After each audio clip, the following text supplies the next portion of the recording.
Right, so you're going to prep this project like it's the messiest project of your life, even though it's really not, but there is a lot of overspray from the spray paint. So you want to cover the floor, cover anything that you care about, tape off the edges, cover the faucet if you're going to keep it, cover inside the sink for sure. The roll of plastic that I was using is essentially just masking tape attached to like 6 feet of drapery. It's really useful. I think you can get it at Home Depot. My parents found it on the side of the road like 20 years ago. I did tape underneath that just to be safe along the cabinet because I did already paint the cabinet. So if you have any crisp lines that you're worried about, the masking tape is not sticky enough. At least this 20-year-old roll isn't. Also putting the plastic there. I also did put it in the doorway at one point just to make sure that I had ventilation and I could keep the door open. I also wrapped cardboard around the trim of the door and put cardboard on the floor outside of the room because there was a lot of overspray. It got on my hardwood floors, which was okay. I wiped up as soon as I noticed it, but just be aware kind of when you're taking breaks as the paint dries, make sure you're kind of checking the floor and stuff. It also got in my bathtub, which came clean, but still you have to be careful. At this point, I am using garbage bags and they just kind of clung to the mirror, which was really nice. Then I just kind of tacked them down. Next, just wipe down the counter with any kind of bathroom cleaner. And the first coat that we're going to paint on is the Rust-Oleum primer in gray. It's only like $4 on Amazon, which is awesome. Literally just spray it on, follow the directions. I think I waited 15 minutes between coats for this specific paint, but just follow the directions. I did have a little bit of water on the countertop when I went to start spraying, so I just wiped it off and continued and everything was fine. Yeah, this is the first coat. It can be a little spotty. You want it to be pretty thin. You don't want to overdo it because then it'll take longer to dry. So just finish up what I would call the rough draft, your first coat. Wait 15-ish minutes and then do your second coat. Second coat should be pretty simple, but it is kind of more important. I only did 2 coats, so just make sure you get good coverage. So now is where things really come to life and it was really, really fun to do. I'm using the Rust-Oleum Stone spray paint in the color gray. They have like 9 or 10 different colors, which is really, really nice, and they're all really pretty.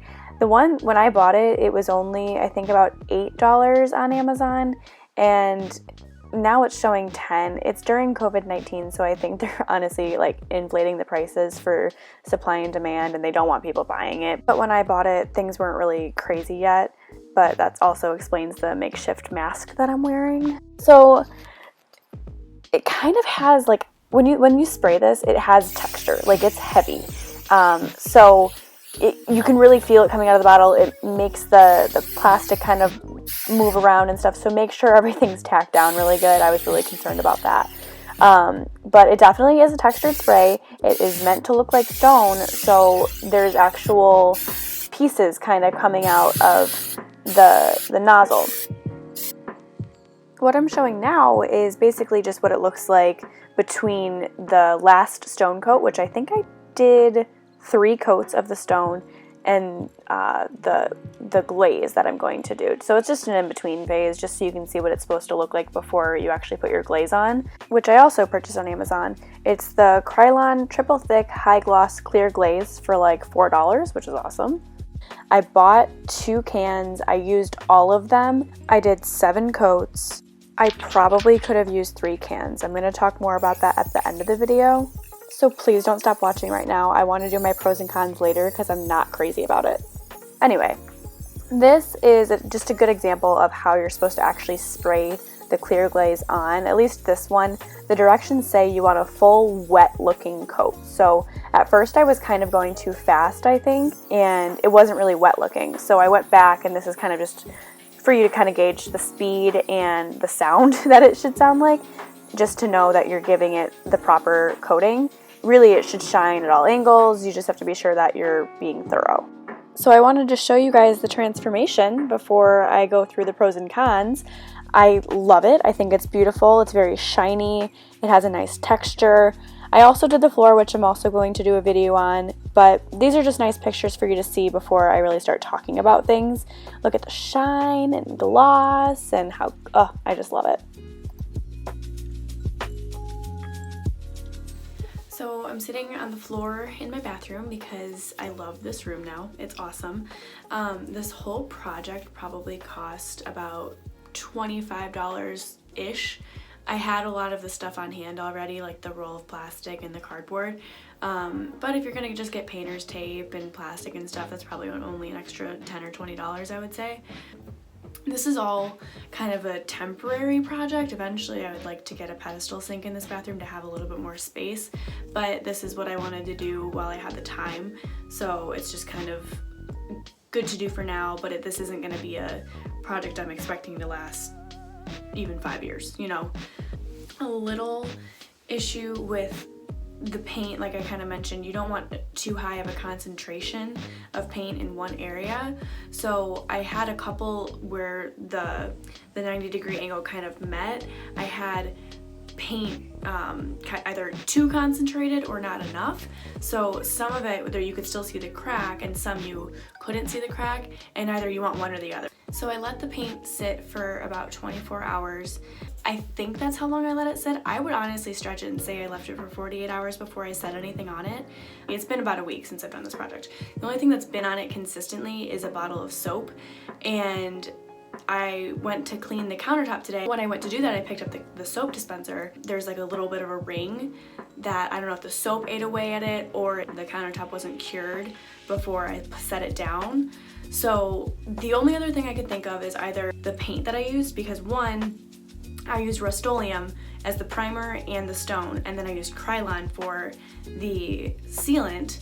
And another video I watched recommended that, but now I'm thinking maybe that was what the issue was.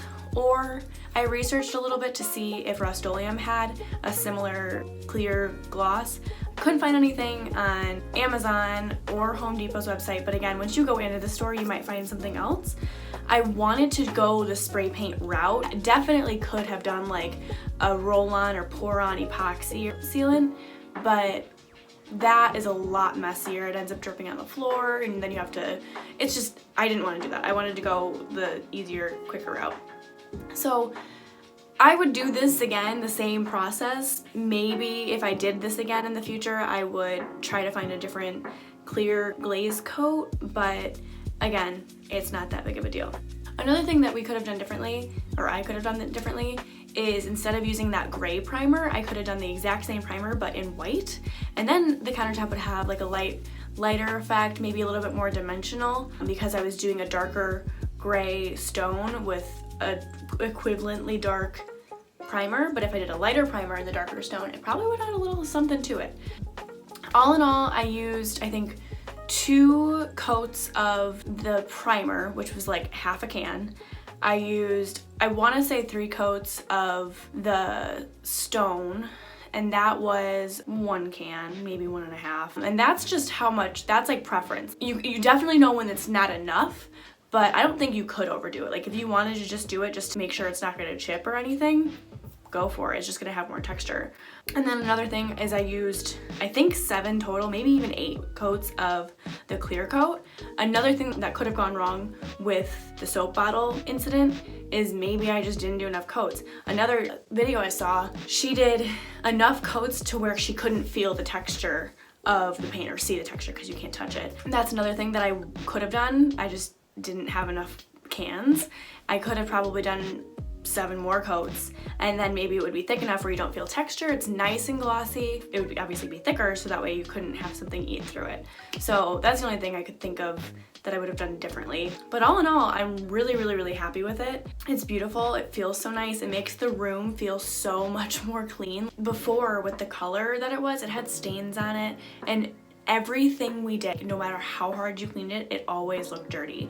You know, one little hair, any dust, we have a German Shepherd, so his hair would get on the countertop. It always looked dirty no matter what. And then, you know, like if your boyfriend or husband or whoever shaves his beard and doesn't get one hair, I don't even notice them anymore. It's amazing. And it also did have really, really good coverage. There was a couple of spots by the faucet that were chipped away, and it covered it completely, like you can't see it at all. And because it has texture, even if you have scratches or anything in the countertop, it's gone. Like it's awesome. When you're taping, if you're keeping your faucet or anything that's like sticking out that you're gonna have to like paint around, make sure that your tape isn't touching the countertop at all. Even if it's just like a little tiny lip, it's still going to not get covered if there's tape on it. I put the tape on and then I took a razor blade just to make sure that there was nothing making a skirt onto the countertop. I love this countertop. I would definitely recommend it. It isn't necessarily something that's going to last a very long time, but if you're on a budget and you just need to make yourself feel better, go for it. I'm really happy with it.